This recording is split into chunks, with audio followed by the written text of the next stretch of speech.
Nah, selanjutnya ada klasifikasi tumbuhan lumut atau Bryophyta. Tumbuhan lumut terbagi menjadi 3 jenis. Yang pertama ada lumut daun, yang kedua ada lumut hati atau Hepaticophyta, dan yang ketiga ada lumut tanduk atau Anthocheratophyta. Lumut daun merupakan lumut yang paling banyak dikenal. Bryophyta mempunyai struktur seperti akar yang disebut rhizoid, struktur seperti batang, dan struktur seperti daun. Tubuh fase gametofit, lumut daun memiliki gametangium di bagian atasnya. Kebanyakan spesies lumut menghasilkan gamet berbeda, sehingga dapat dibedakan antara tumbuhan jantan dan tumbuhan betina.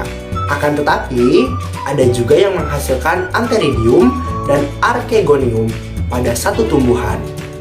Tubuh fase sporofit yang dihasilkan akan tumbuh di bagian atas tubuh gametofit betina.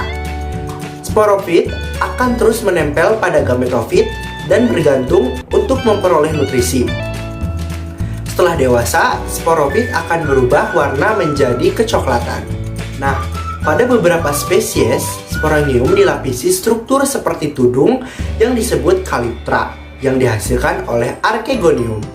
Jika spora lumut sampai ke lingkungan yang sesuai, spora itu akan berkecambah dan tumbuh menjadi filamen yang disebut protonema. 3 contoh lumut daun.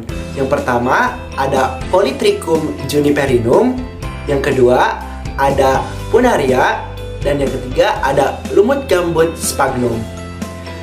Selanjutnya ada lumut hati atau Hepaticophyta. Lumut hati mencakup 6.000 spesies tumbuhan tak berpembuluh. Bentuk tubuh gametofit lumut hati berbeda dengan gametofit lumut daun.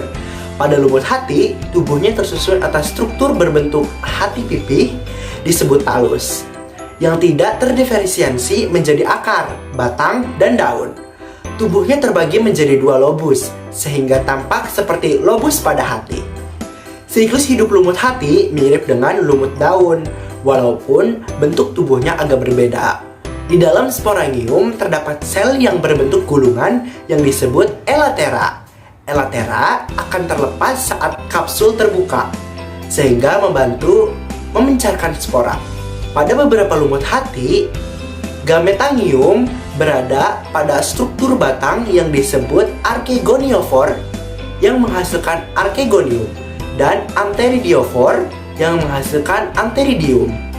Lumut hati juga dapat melakukan reproduksi aseksual dengan sel yang disebut gemak atau biasa disebut gemakap, yang merupakan struktur seperti mangkok di permukaan gametofit. Nah, contoh dari lumut hati yaitu Marchantia polymorpha dan Porella. Dan yang ketiga ada lumut tanduk atau Anthocheratophyta. Lumut tanduk mempunyai gametofit mirip dengan gametofit lumut hati. Perbedaannya hanya terletak pada sporofitnya. Sporofit lumut tanduk mempunyai kapsul memanjang yang tumbuh seperti tanduk dari gametofit.